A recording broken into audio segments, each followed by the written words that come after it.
Everyday life. Subscribe பண்ணாதவங்க subscribe பண்ணுங்க, follow பண்ணாதவங்க ஃபாலோ பண்ணிக்கோங்க, பக்கத்துல இருக்க பெல் பட்டன் பிரஸ் பண்ணுங்க.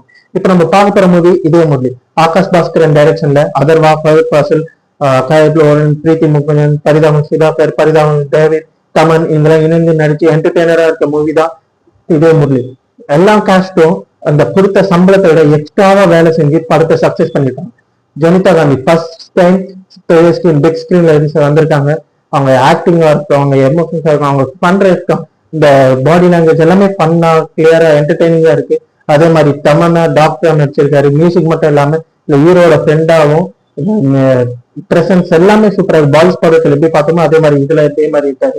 So otherwise best comeback. Preethi முகுந்தனுக்கு பிளாஸ்டுக்கு அப்புறம் இது ஸ்ட்ராங் ஒரு ஃபுல் லீட் ஹீரோயினா கிடைச்சிருக்கு. அதே மாதிரி கயல்குளோருக்கு எனக்கு கிளாமரஸ் ஹீரோயின் எல்லாமே நான் எமோஷனா பண்ணுவேன்னு சொல்லி அந்த ப்ரூவ் பண்ணியிருக்காங்க. அதே மாதிரி மாளவிகா மோகன் பெரிய ஸ்கிரீன் பிளேஸ் இல்லைனாலும் வந்து கொடுத்த கேரக்டர் பெஸ்டா பண்ணிட்டு இருக்காங்க. ஃபஹத் ஃபாசில் அவர் சொல்லியாலும் இந்த மூவியை செகண்ட் ஹாஃப்ல இருந்து ஹோல்ட் பண்ணி கொண்டு போயிருக்கிறது அவர் மட்டும்தான். கரெக்டா அந்த ஸ்கிரீன் பிரசன்ஸா இருக்கும், அவங்க டயலாக் டெலிவரியா இருக்கும், அவங்க ஆக்டிங்கா இருக்கட்டும்.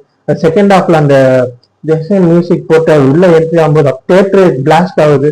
ஸோ இந்த மூவியை தியேட்டர்ல ஃபேமிலியோட போய் என்ஜாய் பண்ணி பாருங்க. Just go and watch it. Thank you for வாட்சிங்.